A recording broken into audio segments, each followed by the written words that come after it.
Pagbasa mula sa aklat ng mga bilang. Sinabi ng Panginoon kay Moises, "Sabihin mo kay Aaron at sa kanyang mga anak na ito ang sasabihin nila sa pagbebendisyon nila sa mga Israelita. Pagpalain ka nawa at ingatan ng Panginoon, naway kahabagan kaniya at subaybayan. Lingapin ka nawa niya at bigyan ng kapayapaan. Ganito nila babanggitin ang pangalan ko sa pagbebendisyon sa mga Israelita at pagpapalain ko ang mga ito." Ang salita ng Diyos.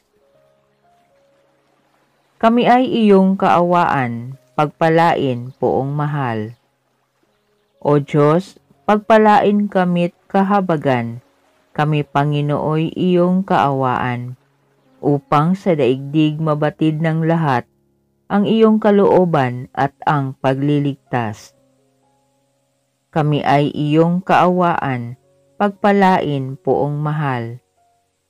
Naway purihin ka ng mga nilikha, pagkat matuwid kang humatol sa madla, ikaw ang patnubay ng lahat ng bansa.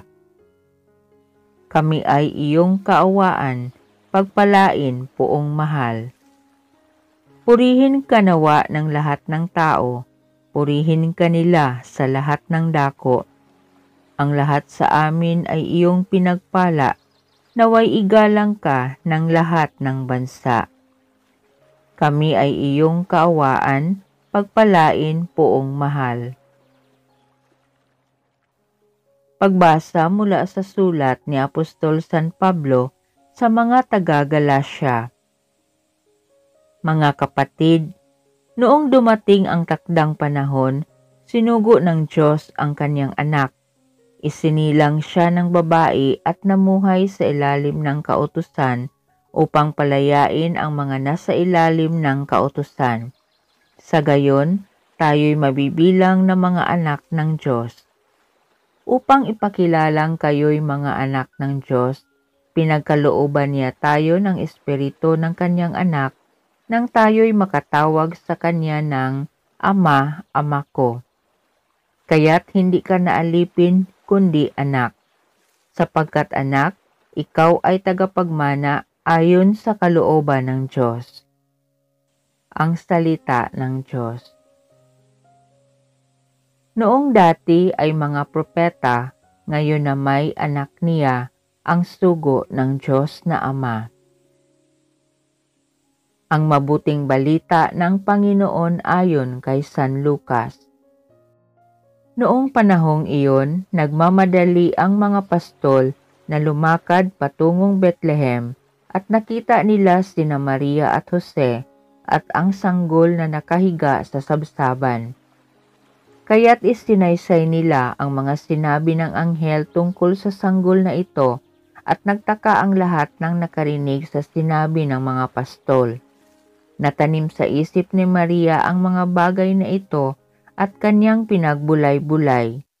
Umalis ang mga pastol na nagpupuri sa Diyos at nagpapahayag ng kanyang kadakilaan dahil sa lahat ng narinig nila at nakita na ayon sa ibinalita sa kanila ng anghel.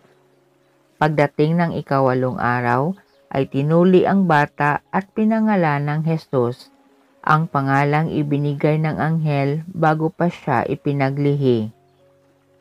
Ang mabuting balita ng Panginoon. Panginoon, dinggin mo kami.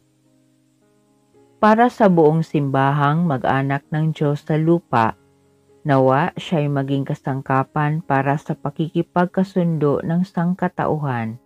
Manalangin tayo. Para sa Santo Papa at lahat ng pinunong panrelihiyon, nawa magtagumpay sila sa kanilang mga patuloy na pagsisikap sa pagtataguyod ng kapayapaan sa mundo. Manalangin tayo. Para sa lahat ng bansa sa mundo, lalo na iyong may digmaan, nawa matagpuan nila sa kanilang pagkakapatiran ang batayan ng kanilang pagkakasundo. Manalangin tayo. para sa ating lipunang tinatampukan ng di pagkakapantay-pantay at pagpapairal ng kanilang sariling kapakanan lamang, nawa lahat ng mamamayan ay lumago sa kanilang kamalayang panlipunan, paggalang sa karapatan ng kanilang kapwa at malasakit sa kapakanang panlahat. Manalangin tayo. Para sa lahat ng Pilipinong mag-anak, lalo na iyong wala ng kapayapaan at pagkakaunawaan, nawa tulungan sila ng diwa ng panahong ito upang makaraos sila sa kanilang mga kahirapan. Manalangin tayo. Para sa lahat ng mga migrante at mga napilitang mangibang bayan dahil sa digmaan, naway ang kanilang karapatan sa edukasyon na lubhang kailangan sa ikabubuti ng daigdig ay maigalang at maipagkaloob ng lipunan. Manalangin tayo.